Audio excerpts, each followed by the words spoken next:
이 시간에는 환난받지 않고 쉬고할 수 있는 성도란 제목으로 함께 은혜를 나누고자 합니다. 먼저 이 교회는 어떻게 해서 만들어지는가를 성경을 통해서 알아보고 어떤 교회가 마지막 때 환난을 겪지 않고 쉬고할 수 있는가를 또한 알아보고자 합니다.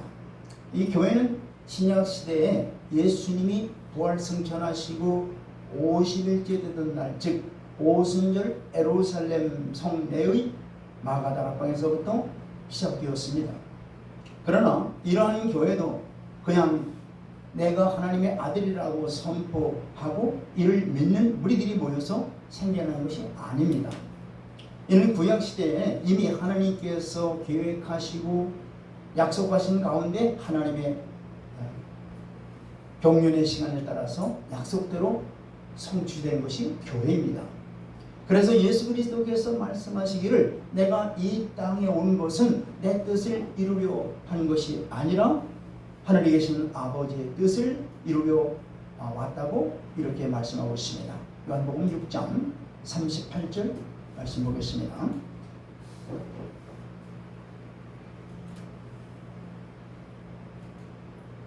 시작. 내가 하늘에서 내려온 것은 내 뜻을 행하려 함이 아니요 나를 보내신 이의 뜻을 행하려 함이니라. 아멘. 자, 하나님 아버지의 뜻은 그럼 과연 무엇일까요?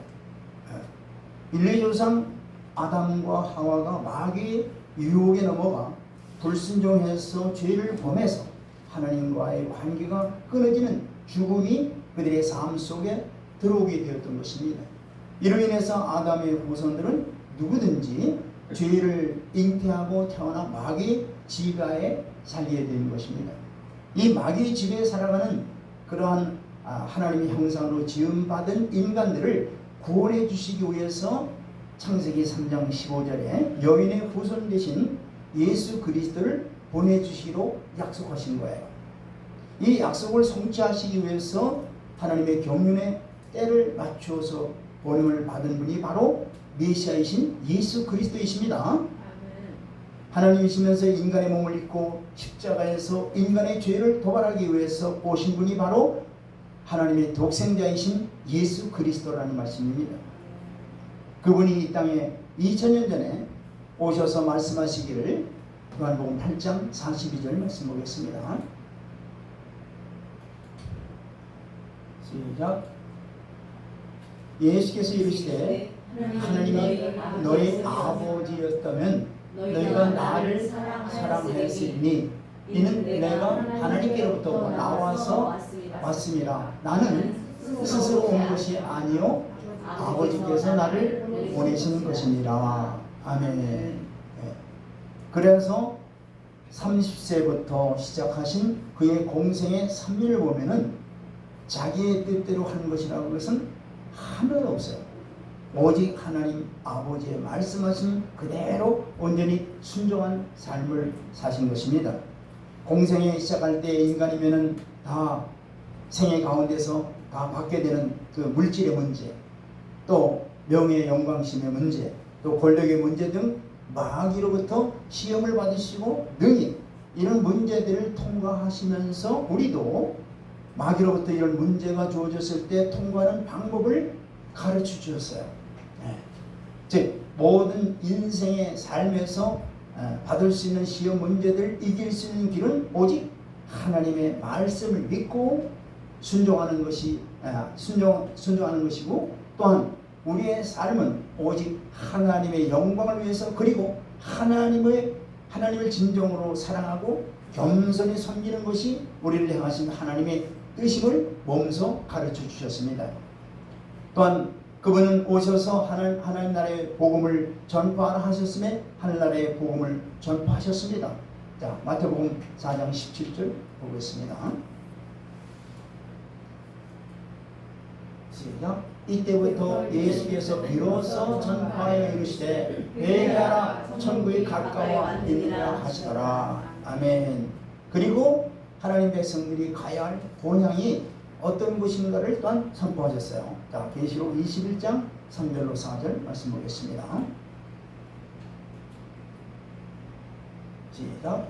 내가 들으니 보호자에서 큰 음성이 나서 이르시되 보라 하나님의 장막에 사람들과 함께 있음에 하나님이 그들과 함께 계시니라.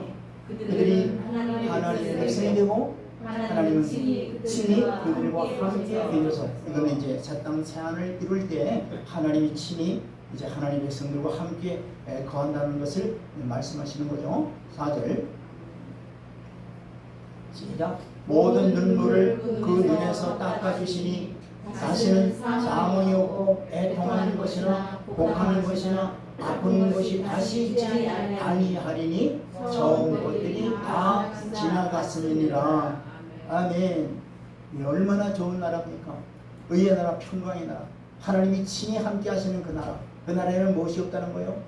눈물도 없고 이별도 없고 사망도 없고 애통하는 것이나 곡하는 것이나 이 모든 것이 없고 오직 평강과 평안이 넘치는, 의가 넘치는 그런 하나님의 나라입니다. 그 나라를 주님이 오셔서 우리에게 선포하신 거예요. 하나님의 나라를 우리에게 가르쳐 주셨다는 얘기예요. 그리고 각종 질병에 묶여있는 자들을 다 고치시고 마귀에 잡힌 자들을 자유케 해주셨어요. 마태복음 4장 23절 보겠습니다. 주님이 이 땅에 오셔서 하신 일들을 한번 보겠습니다. 시작. 그의 소문이 온 수경에 퍼진지라 사람들이 모든 앓는 자 곧 각종 병에 걸려서 고통당하는 자, 귀신 들린 자, 간질하는 자, 중풍병자들을 데려오니 그들을 고치시더라. 아멘. 이와 같이 주님은 병든 자들을 사실은 죄로 말미암아 이렇게 되는 거죠. 다 어떻게 돼요? 회복시켜 주시는 우리의 메시아 되시는 것입니다. 또한 죽은 나사로를 살리는 기적을 행하셨어요. 자, 요한복음 11장 42절로 44절 보겠습니다.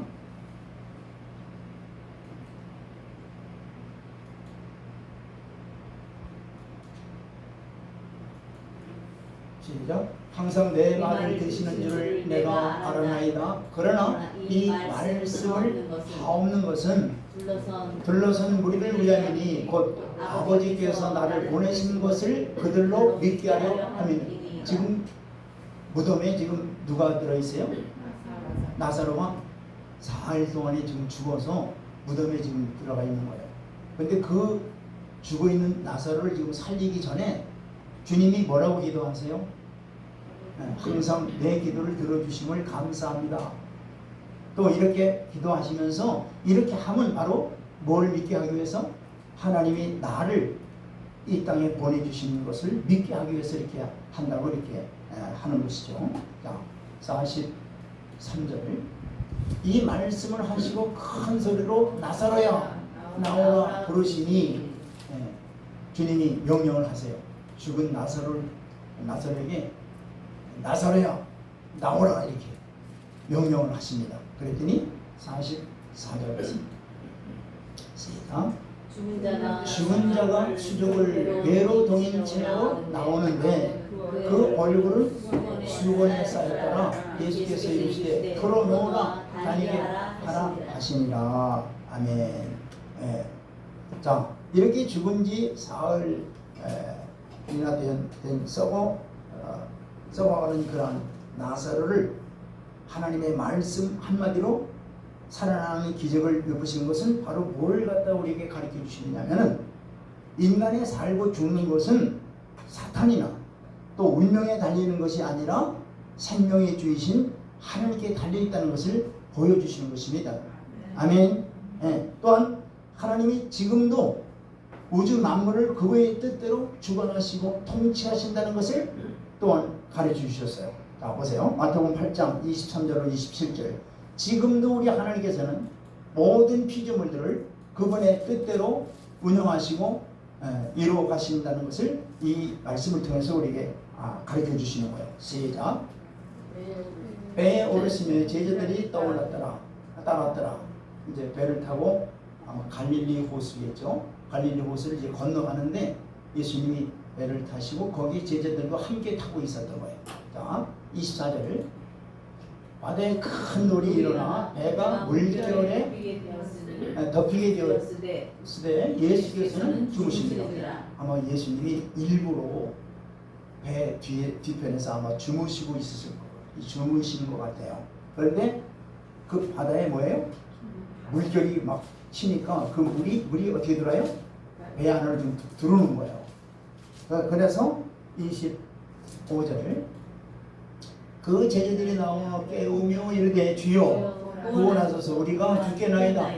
물이 막 배로 들어오니까 우리가 죽겠나이다 하면서 뒤에 주무시고 있는 예수님을 깨우는 거예요. 깨우시면서 우리를 좀 구원해달라고. 26절 예수께서 이르시되 어찌하여 무서워하느냐 믿음이 작은 자들아 하시고 곧 일어나사 바람과 바다를 꾸짖으시니 아주 잔잔하게 되거늘. 누가 이런 일을 할 수 있어요?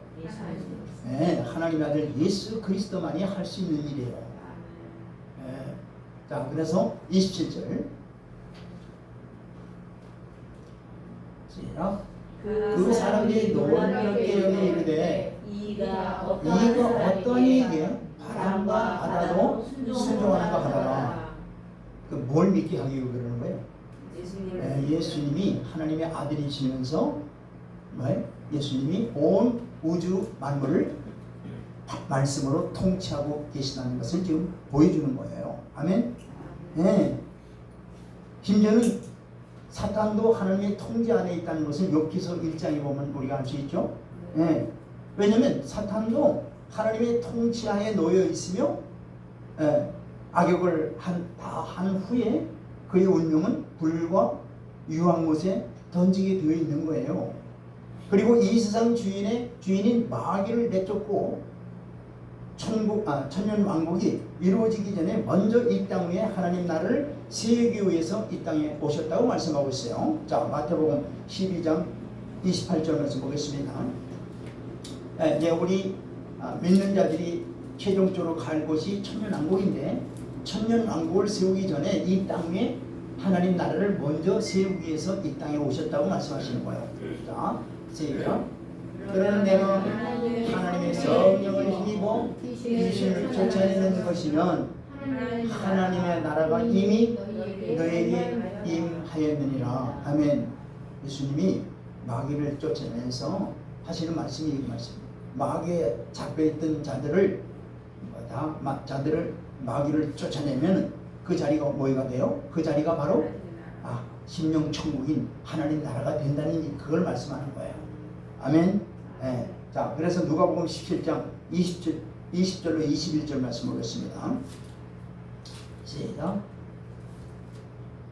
바리새인들이 하나님의 나라가 어느 때에 임하나이까 묻거늘 예수께서 대답하여 이르시되 하나님 나라는 물로 볼 수 있게 임하는 것이 아니라. 벌써 이 말씀하시는 거죠. 마귀의 지배를 받던 자가 마귀로부터 노예남을 받으면 어떻게 된다는 얘기예요. 그것이 바로 하나님 나라가 벌써 이미 임하였다는 걸 지금 말씀하시는 겁니다. 21절 또 여기 있다 저기 있다 못하리니 하나님 나라는 너희 안에 있느니라. 여러분들이 바로 예수 그리스도를 믿고 성령이 여러분들 안에 내주하고 계시면은 여러분들이 뭐예요? 이제 이미 하나님 나라가 임한 것을 지금 여러분들이 체험하게 되는 거예요. 아멘. 그러니까 하나님 나라가 어디 있습니까? 라고 질문할 게 없어요. 바로 하나님 나라는 저와 여러분들의 심령 속에 벌써 이미 하나님 우리에게 심겨주셨습니다. 자, 그리고 또한 예수님이 오신 것은 이 마귀의 모든 일들을 어떻게 무력화시키기 위해서 오신 거예요. 자, 요한일서 3장 8절 보세요. 요한일서 3장 8절 시작. 죄를 짓는 자는 마귀에게 속하나니 마귀는 처음부터 범죄하니라. 하나님의 아들이 나타나신 것은 마귀를 멸하려 하시느니라. 아멘. 이게 바로 주님이 이 땅에 오신 목적 중에 하나예요.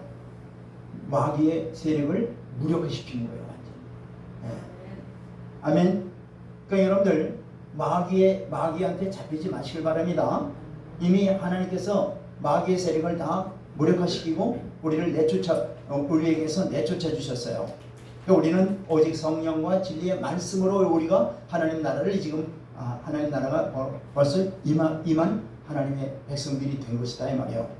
자, 이렇게 마귀의 일을 무력화하고 천년왕국을 누리기 이전에 하나님 나라를 이 땅에 세우기 위해서 예수님이 버림을 받았다는 얘기죠.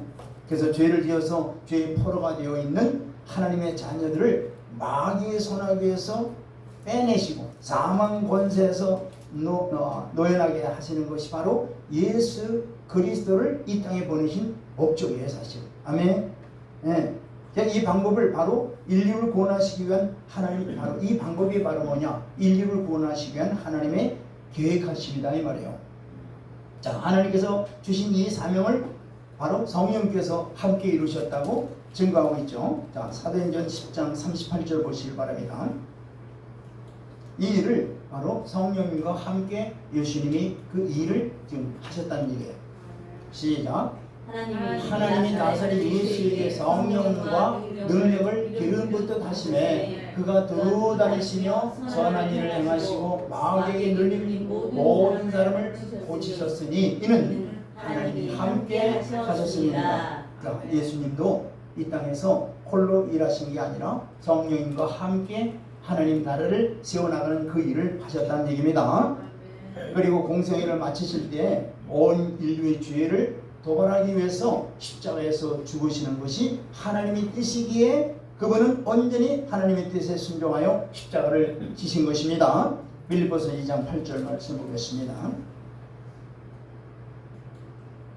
시작.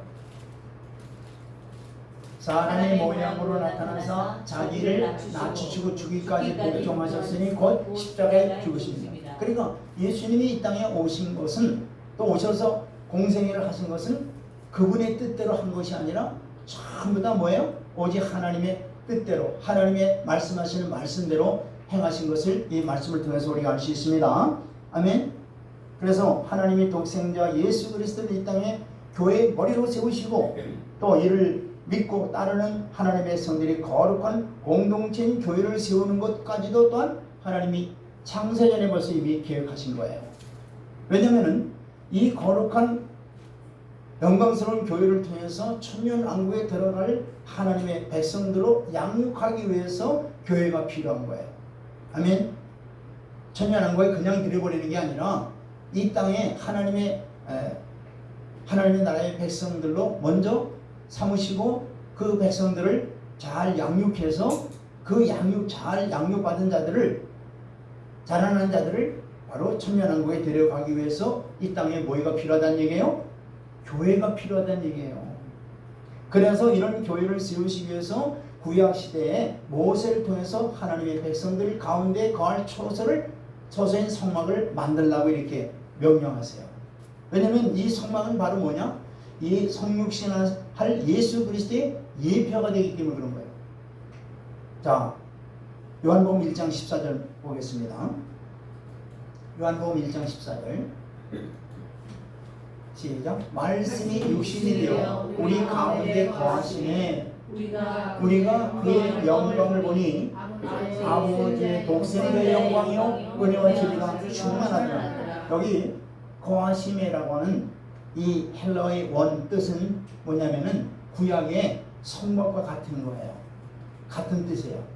그러니까 구약에서 성막의 모형들을 통해서 하나님이 어떻게 일하고 계시다고 하는 것을 보여주듯이 그것을 실체로 말씀이 육신이 돼서 오신 분이 바로 예수 그리스도이신데 바로 그분이 바로 뭐냐면 구약의 성막이라고 하는 것을 지금 여기 거하심이라고 하는 그 말씀을 통해서 우리에게 증거해 주시는 거예요. 아멘. 그래서 바로 구약시대에 모세를 통해서 성막을 지어라 이렇게 명령하시는 거예요. 하나님께서. 자, 출애굽기 25장 8절 보겠습니다.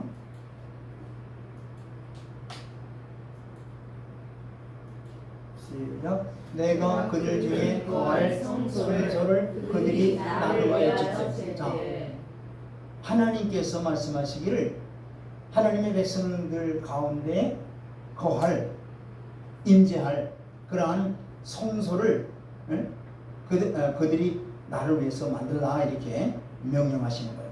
근데 그 아무렇게나 만드는 게 아니라 바로 이 9절 보세요. 아무렇게 만드는 게 아니라 바로 그 안에 예수 그리스도의 모든 그 일하심이 그 안에 다 들어있어요. 이 성막 속에. 그래서 이 성막이라고 하는 것은 예수 그리스도의 예표가 되는 거예요. 예수님이 어떻게 우리를 구원하시는가, 이 모든 구원의 역사를 한눈에 바라볼 수 있도록. 우리 하나님은 안 보이잖아요. 안 보이는 하나님을 보이게끔 구약시대에 이렇게 성막이라는 것을 통해서 예수 그리스도가 어떻게 일을 하심으로 인하여 우리를 구원하신다고 하는 것을 성막을 통해서 보여준다 이 말이에요. 그것이 바로 이 말씀이에요. 시작. 물은 내가 내게 보이는 모양대로 장막을 짓고 기구들도 그 모양대로 딸을 지을지니라. 아멘.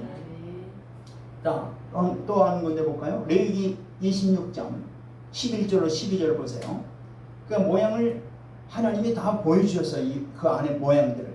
그 모양은 바로 예수님의 각각 특성들을 다 이렇게 성구마다 모양마다 다 이렇게 특성을 두시고 이런 것들을 만들라. 이렇게 치수대로 만들라. 색깔은 이렇게 하라. 이게 전부 다 뭐냐면 예수 그리스도의 특성. 그걸 다 그대로 반영한 거예요. 자, 시작. 내가 내 성막을 너희 중에 세우리니 내 마음이 너희를 싫어하지 아니할 것이다. 그러니까 하나님은 바로 하나님의 형상대로 지음을 받은 인간들과 함께 하시겠다는 얘기예요. 그런데 죄가 있단 말이에요. 죄. 그렇기 때문에 죄의 문제를 해결하기 위해서 사실은 성막 제도를 지금 그리고 만들고 그 성막을 통해서 어떻게 해요? 바로 죄의 문제를 해결하라고 하는 그 말씀을 지금 하시는 거예요. 12절 시작. 나는 너희 중에 하나요 너희의 하나님이 되고 너희는 내 백성이 될지니라. 아멘. 자, 백성들 가운데 하나님이 거하실 성소가 되기 위해서 제일 먼저 인간과의 인간이 지은 죄 문제를 해결해야만 되는 거예요. 왜? 거룩하신 하나님이 죄 있는 인간과 함께 하려면 죄 문제가 먼저 해결이 돼야 되죠. 그래서 이 성막에 제일 먼저 말씀하시는 게 뭐예요? 번제단을 만들라고 말씀하시는 거예요. 번제단. 번제단. 왜요? 번제단이 왜요? 인간의 죄 문제를 해결하기 위해서는 반드시 피가 필요하기 때문에 피. 번제단에서 뭐 하는 거예요? 바로 번제단에서 뭘 하는 거예요? 희생 제물에 피를 흘리는 거잖아요. 그리고 그 번제물을 다 완전히 다 태워버리는 거잖아요. 그러니까 한마디로 죄의 문제를 완전히 해결하기 위해서 번제단이 필요하다 이 말이에요. 자, 레위기 17장 11절 보겠습니다. 시작.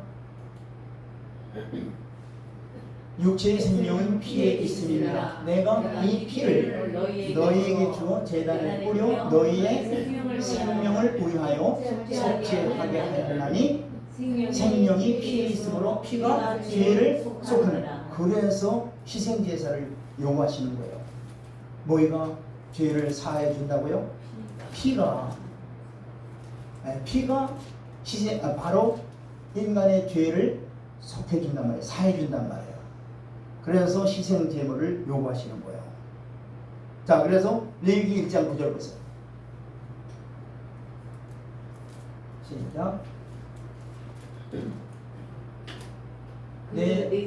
그 내장과 정강이를 물로 씻을 것이요 제사장은 그 전을 제단 위에서 불살라 번제를 드릴지니 이는 하자라. 하나님께서 하나님께 여호와께 향기로운 냄새니라. 여기 여호와께 향기로운 냄새라고 하는 게 무슨 뜻이냐면은 원어를 보면은 하나님이 정말 기뻐 받으시는 하나의 뭐예요? 냄새다 이게요. 즉 다시 말해서 희생 제물을 피를 흘리죠. 그리고 다 태우죠. 그러면 이게 뭐냐면은 바로 모든 죄를 다 죄가 죽었다는 뜻이에요.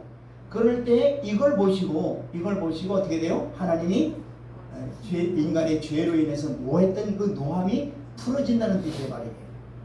그러니까 반드시 희생 제물을 통해서 어떻게 돼요? 하나님의 노를 풀어드려야 되는 거예요. 우리 인간의 죄를 사함을 받아야 된다는 얘기예요. 아멘. 그래서 이것이 신약에 와서 바로 뭐예요? 신약에 와서 구약에서는 희생 제물이 바로 죄를 갖다가 사해 줬지만은 이제는 실체가 되신 예수 그리스도께서 단번에 영원한 희생 제물이 되어서 십자가에서 죽으심으로, 피 흘려 죽으심으로 말미암아 우리의 모든 죄를 다 용서해 주시는 놀라운 이 복음이 시작되는 거예요. 할렐루야. 예. 그래서 에베소 1장 7절에 말씀하시기를, 시작. 우리는 그리스도 안에서 그의 은혜의 풍성함을 따라 그의 피로 말미암아 성령 곧 죄사함을 받았느니라. 아멘. 그의 은혜의 풍성함을 따라 그의 피로 말미암아 성령 곧 죄사함을 받았느니라. 아멘. 예수 그리스도께서 십자가에서 흘리신 그 피로 말미암아 우리가 죄사함을 받은 줄 믿으시길 바랍니다. 아멘. 그리고 이제 이 번제단 외에 다른 성구들이 있죠. 뭐예요? 바로 뭐예요? 물두멍. 이 물두멍이라는 것은 매일매일 회개 생활을 상징하는 거예요. 우리 신앙생활에 알게 모르게 지은 모든 죄들을 다 어떻게 돼요? 그 용서함을 받고 쓰이는 그러한 물두멍. 또 말씀이 육신의 몸을 입고 생명의 떡으로 오심을 상징하는 뭐가 있어요? 금떡상이죠.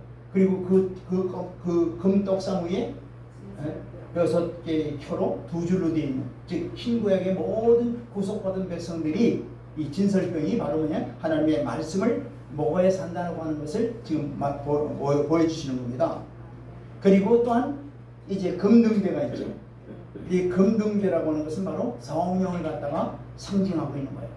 그리고 금향단이 있죠. 금향단은 뭐예요?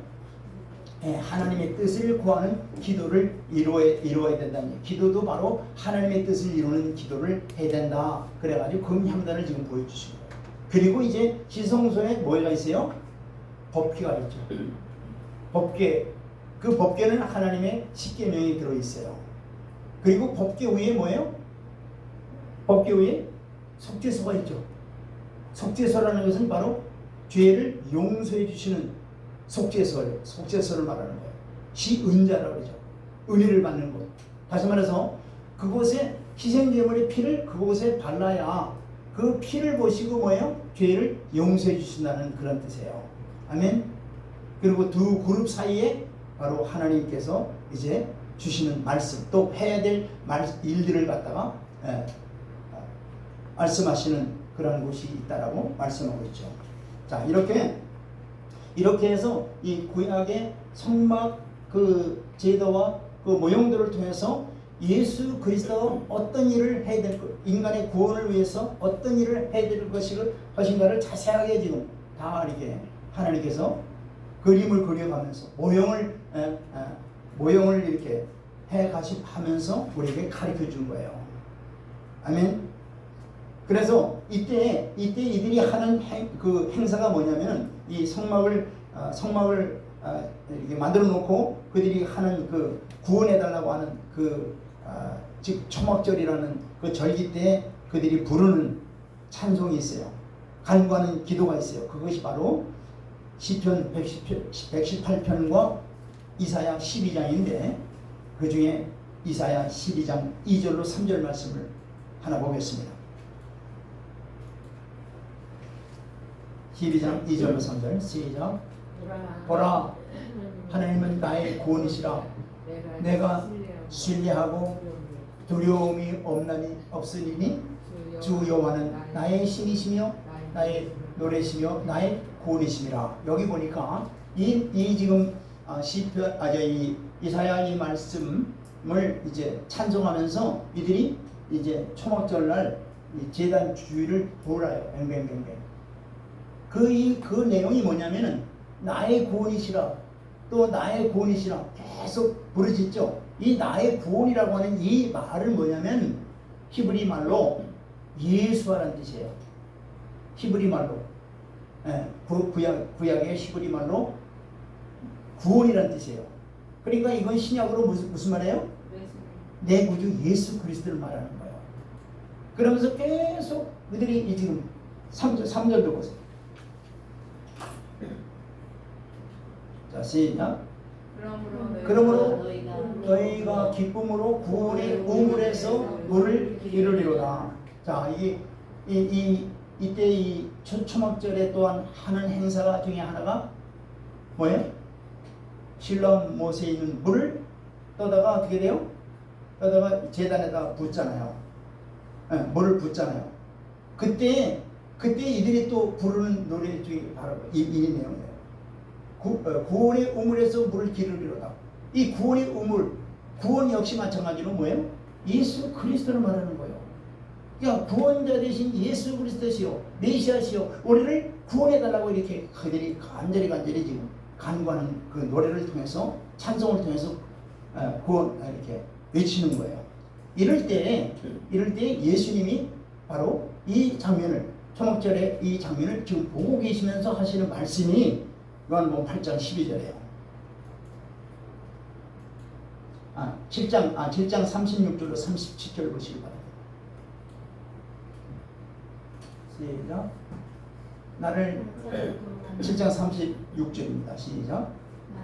나를 만나도 찾아도 만나지 못할 터이요 나 있는 곳에 너희도 오더리라 한 말이 무슨 말이냐 하니라. 37절.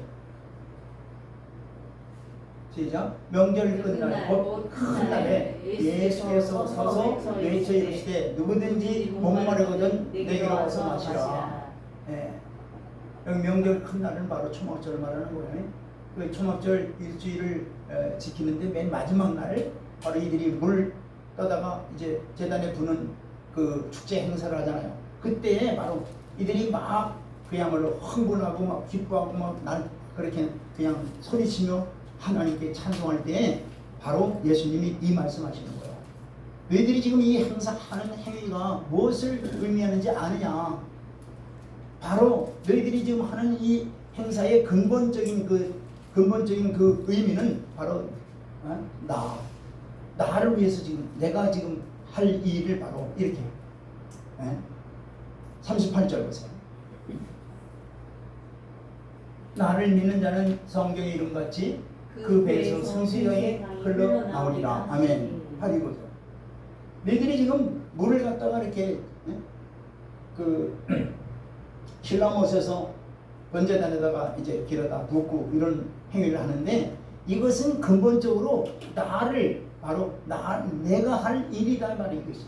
즉 나를 믿는 자는, 예수 그리스도를 믿는 자는 바로 뭐예요? 그 배에서 생수가 흘러 넘치리라. 뭐예요? 성령이 충만히 흘러 넘치리라는 그 말씀이에요. 자, 그렇게 또한 그들이 또한 그 횃불을 가지고 이 등잔대를 높이, 굉장히 높이 이제 그 여인의 뜰 네 귀퉁이에다가 높이 불을 비치면서 또한 그들이 밤새도록 축제를 합니다. 그때 그들이 그 불을 보면서, 이 불을 보면서 이 세상의 생명의 빛으로 메시아가 오실 것을 그들이 믿고 있는 거예요. 그럴 때 또한 주님이 그들이 행사하는 그 행사장에서 바로 저 빛이 바로 나다. 바로 보세요. 자, 요한복음 8장 12절 보세요. 시작. 예수께서 또 말씀을 이르시되 나는 세상의 빛이니 나를 따르는 자는 어둠에 다니지 아니하고 생명의 빛을 얻으리라. 아멘. 바로 그들에게 바로 전하는 거예요. 근데 그들은 지금 뭐예요? 깨닫지 못하는 거예요. 지금 그 앞에 와 계신 메시아 되신 예수 그리스도가 지금 축제 현장에 나와 있는데도 그들이 보면서도, 또 그들이 그 의식적으로 행하면서도 그 의식을 행하는 그 근본 뜻을 모르고 지금 그들이 의식적으로만 계속 행위를 하고 있는 거예요.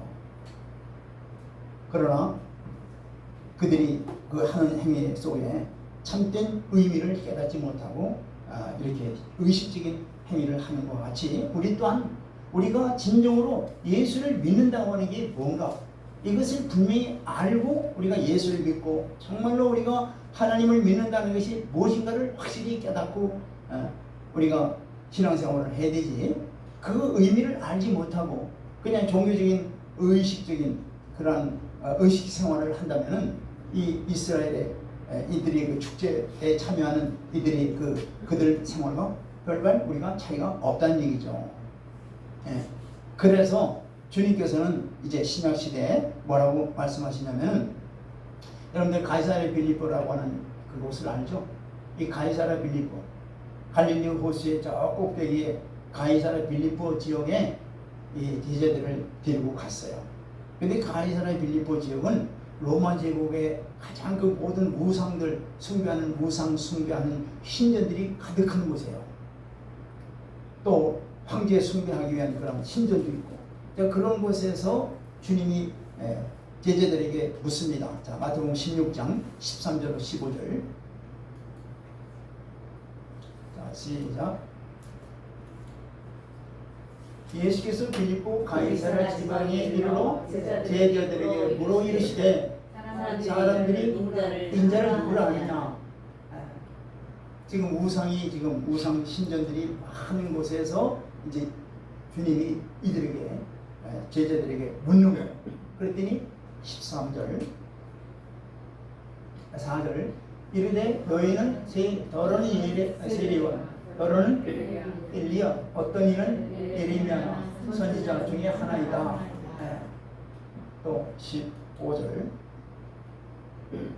이랬을 때 그러면 너희는 나를 누구라는 이제 제자들에게 이제 그러면 세상 사람들은 그렇게 나를 그렇게 보고 있지만 그럼 나의 제자들이 너희는 나를 누구라 하느냐 이렇게 물었을 때 그 중에 이제 베드로가 대답하기를 16절로 19절 보겠습니다. 시작. 시몬 베드로가 대답하여 이르되 주는 그리스도시요 살아계신 하나님의 이게 바로 뭐예요? 그가 깨달은 건 뭐예요? 성령께서 깨닫게 해주심으로 말미암아 그가 이제 고백하는 거죠. 아, 주님이 살아계신 하나님의 아들이시라는 걸 이제 더 깨닫게 됩니다. 자, 17절.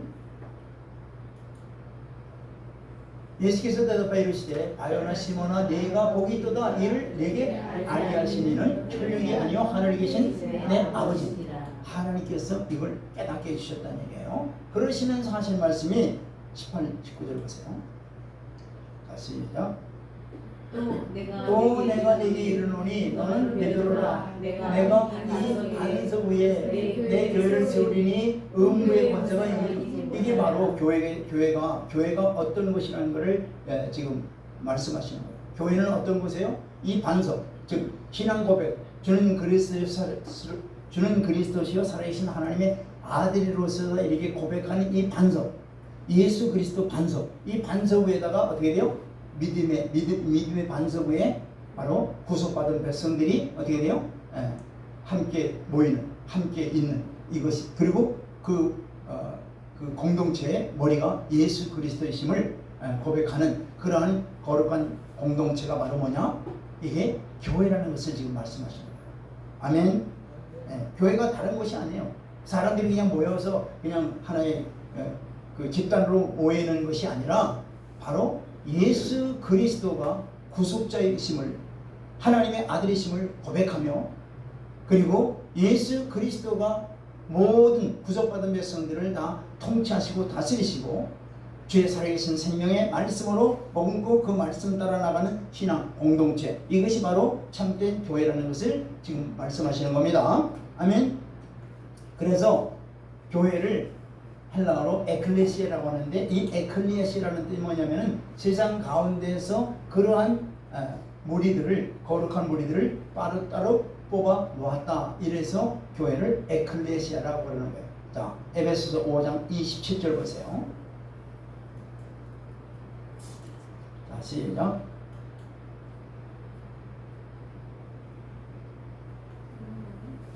에베소 5장 27절이요. 시작. 자기 앞에 영광스러운 교회로 세우사 티나 주름을 삼키는 것이나 이런 것들이 없이 거룩하고 의미 없게 하려 하자. 이게 바로 하나님께서 교회를 세우신 목적이 여기 있어요. 그냥 인간들만 모여있는 그런 집단이 아니라 바로 이거예요. 영광스러운 교회를 세우시기 위해서 교회를 세우셨다 이 말이에요. 그 영광스러운 교회는 뭐냐? 바로 티나 주름 잡힌 것이나 이런 것들이 없이 거룩하고 흠이 없는 하나님의 백성들로 삼아주시기 위해서 교회를 세우셨다 이 말이에요. 아멘. 네. 자, 그래서 이 교회를 이렇게 이런 교회를 세우시는 것이 하나님의 뜻인데, 우리 계시록의 그 2장과 3장에 보면 7개의 교회가 나오죠. 그 7개의 교회가 나오는데, 그 7개의 교회가 보면은 하나님으로부터 칭찬받는 교회가 있고 칭찬받지 못하는 교회가 있고, 그건 뭘 말씀하시냐면은 하나님께서 칭찬하는 교회는, 이런 교회는 주님 오실 때 들림 받는다는 뜻이에요. 그러나 이제 칭찬받지 못한 자들은 맡은 교회는 뭐냐면은 이제 주님 올 때에 정말로 주님이 칭찬받을 수 있는 교회로 어떻게 해요? 바꿔나가라는 얘기예요. 그렇지 아니하면 어떻게 돼요? 환난 날에 들어가서 결국은 뭐예요? 구원받으려면 목배임을 받고 구원받는다는 이런 뜻이에요. 환난을 겪는다는 뜻이에요. 자, 그래서 그 가운데 우리가 구원받아야 돼. 또 우리가 어떠한 교회로 되어야 주님이 오실 때 정말로 들림받는 그러한 교회가 될 수 있는가? 그것이 바로 두아디라 교회 가운데 어떤 교회냐? 자, 보세요. 두아디라 교회. 자, 계시록 2장 24절 보세요. 시작. 두아들에 남아있는 이 교훈을 받지 아니하고 소위 사탄의 깊은 것을 알지 못하는 너에게만 하노니 다른 짐으로 너에게 지울 것이 없노라. 자, 두아들의 교회에 남아있는 성도라면은 그 앞에 남아있는 성도 말고 다른 성도들이 있을 거 아니에요. 두아들의 교회에. 그런 자들은 다 어떻게 돼요? 들림 받지 못한다는 얘기예요. 그러면 남아있는 자들은 바로 뭐냐? 무슨 교훈을 받지 않는 자들이에요? 이세벨의 교훈을 받지 않는다고 합니다. 이세벨. 아주 중요한 거예요. 이세벨의 교훈이라는 게 아주 중요하다는 거예요. 이걸 받지 않은 자들에게는 어떻게 돼요? 주님 오실 때 다 들림 받는다는 얘기예요. 그러면 이세벨의 교훈이 뭘까? 이세벨의 교훈은 뭐냐면은, 이 이세벨이라는 것은, 이세벨이라는 이 여인은 뭐냐면, 원래 그 페니카의 그 시도랑 엣바알의 딸이죠. 딸이 이제 이스라엘 왕인 아합의 아내가 되었어요. 그때 이가 뭘 갖고 들어오냐면은 바알 신들을 갖고 들어오는 거예요. 그러니까 우상 숭배와 여러 가지 부도덕한 그런 화신이 누구냐면 바로 이세벨이에요.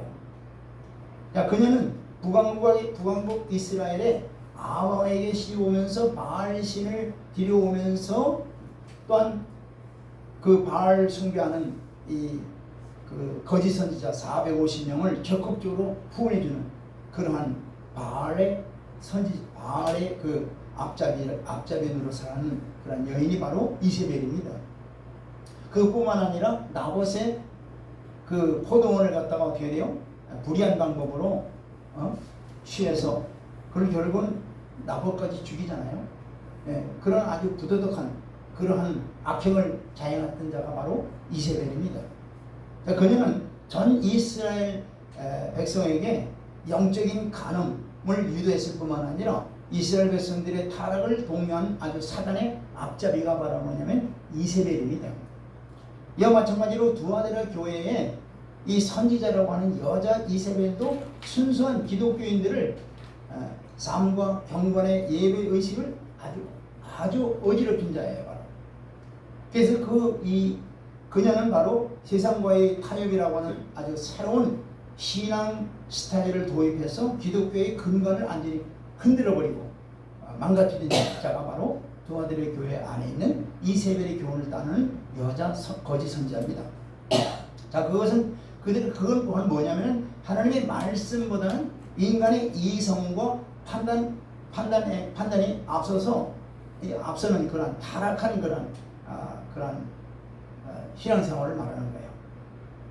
그래서 여자 이세벨의 두드러진 이 악행은 뭐냐면 두아디라 교인들을 유혹해가지고 행음하게 하고 우상 제물을 먹게 하는 듯 완전히 유혹시켜서 타락시키는 하게 만드는 이것이 바로 두아디라 교회의 그 여자 이세벨이 한 행위입니다. 물론 이세벨의 이 가르침은 에베소 교회나 또 보가마 교회의 니고라당과 또 발람의 교훈과 아주 비슷한 거죠, 바로 이게. 자, 이런 이 행위라고 하는 것은 뭐냐면은 그들의 그 의식 가운데 하나의 예배 의식 가운데 진행되는 하나의 음란 행위를 말하는 거죠. 어쨌든 이 두아디라 교회에서 발달되어 있는 이 각종 이런 그런 음란한 행위 또는 하나님의 말씀을 떠나서 세속적인 기준으로 판단으로 하는 행위, 이런 것들을 계속 부추기고 계속 경계해 나가고 이런 그런 것이 바로 이 두아디라 교회의 그 아주 하나님께 심판받을 그런 일들을 했던 거예요. 그러나 그 가운데에서 그런 교훈을 받지 않고 남아있는 자들은 뭐냐? 오직 주의 살아계신 말씀만을 온전히 기준으로 삼고 그 말씀에 온전히 순종하고 주의 뜻을 따라 나가는 그러한 하나님의 자녀들이 바로 두아들의 남아있는 교인들이에요. 그러니까 이들은 뭐냐면은 이 교회라고 하는 것은 바로 뭐예요?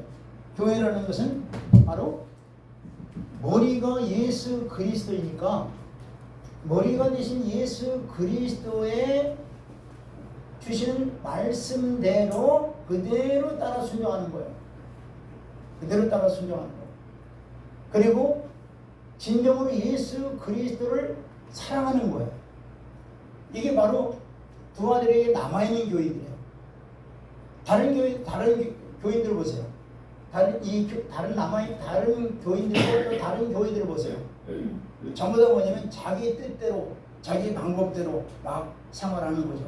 그러나 여기에 진정으로 남아있는 자들은 뭐냐면 철저하게 하나님을 사랑하는 거예요. 제일 첫째가 하나님을 사랑하니까, 예수님을 사랑하니까 어떻게 해요? 주님이 하신 말씀대로 즐겨 어떻게 순종할 수밖에 없는 거죠. 아멘. 우리 신앙생활도 마찬가지예요. 신앙생활을 열심히 그 말씀 따라 나간다 하더라도 진정으로 주님을 사랑하는 마음이 없다면은 이건 하나의 형식적인 것과 의식적인 것밖에 안 돼요. 그래서 우리가 진정으로 주님 오실 때 들림 받기 위해서는 진정으로 주님을 사랑해야 돼요. 그래서 주님을 진정으로 사랑하고 그 사랑하는 가운데 주께서 말씀하시는 말씀대로 철저히 우리가 순종해 나가야 되는 거예요. 그럴 때 우리가 온전히 하나님이 기뻐 받으시는, 또 하나님께서 원하시는 그러한 삶으로 우리를 이끌어 주시고 축복해 주시는 줄 믿습니다. 그러니까 그런 자들에게 하나님은 어떤 축복을 주느냐 보세요. 그런 자들에게 27절 보세요. 26절 27절 보겠습니다. 26, 27절 시작. 이기는 자와 끝까지 내 일을 지키는 그에게 만국을 다스리는 권세를. 여기 내 일을 지킨다는 게 이게 다른 게 아니라 하나님께서 말씀하신, 주께서 말씀하시는 그 말씀대로 그대로 순종하는 것을 말하는 거예요. 그런 자들에게 뭐예요? 만국을 다스리는 권세를 주시겠다는, 이게 무슨 말씀이에요? 만국을 다스리는 권세. 주님 오셔서 통치하는 그 나라에 뭐예요? 왕 같은 제사장들로 우리를 만들어 주신다는 얘기예요. 할렐루야. 네, 그리고 27절 보세요. 시작. 그가 철장을 가지고 그들을 다스려 질그를 깨뜨리는 것과 같이 하리라. 나도 내 아버지께 받은 것이 그러하리라. 그러니까 예수님이 권세가 바로 이거잖아요. 철장을 가지고 질그를 깨뜨리듯 다스리는 권세 아니에요. 이 권세를 가지고 주님 다시 오실 때 어떻게 해요? 세상을 심판하는 거예요. 그때 이 두아들에 남아있는 교인들은 바로 이러한 권세도 주님으로부터 받는다는 얘기예요. 그럴 때 그 권세를 가지고 주님 이제 오실 때 세상을 다 통치하듯이, 세상을 다 심판하듯이 그들도 함께 다 참여한다는 말씀입니다. 아멘. 그리고 맨 마지막으로 주시는 그 큰 선물이 뭐냐? 26절, 28절 보세요. 내가 또 그에게 새벽별을 주리라. 새벽별을 준다는 게 뭐예요? 새벽별이 바로 예수 그리스도를 말하는 거예요. 그러니까 예수 그리스도를 어떻게 신랑으로 삼아주시겠다는 얘기예요. 그러니까 우리는 뭐예요? 신부가 된다는 얘기죠. 마치 솔로몬이 제일 사랑하는 여인이 누구예요? 술람이 여인과 같이 우리를 그렇게 삼아주시겠다는 얘기예요. 우리는 또한 우리 주님을 우리의 진정한 사랑의 신랑으로 우리가 모시겠다는 얘기죠. 아멘. 그런 엄청난 복을 받게 되는 거예요. 그러니까 우리가 진정으로 정말로 하나님이 원하는 교회, 진정으로 하나님이 원하는 성도가 뭐냐? 바로 주께서 말씀하시는 말씀대로 좌로나 우로나 치우치지 말고 주님을 진정으로 사랑하고 주께서 말씀하시는 말씀대로 온전히 순종해 나가는, 그럴 때 우리에게 뭐예요? 우리에게 하나님이 원하시는 그리스도의 장성한 분량의 일까지 자라날 뿐만 아니라 그날에 넉넉히 주님과 함께 들어가 왕노릇하는 놀라운 축복을 받으리라 믿습니다. 아멘. 다 같이 기도드리겠습니다.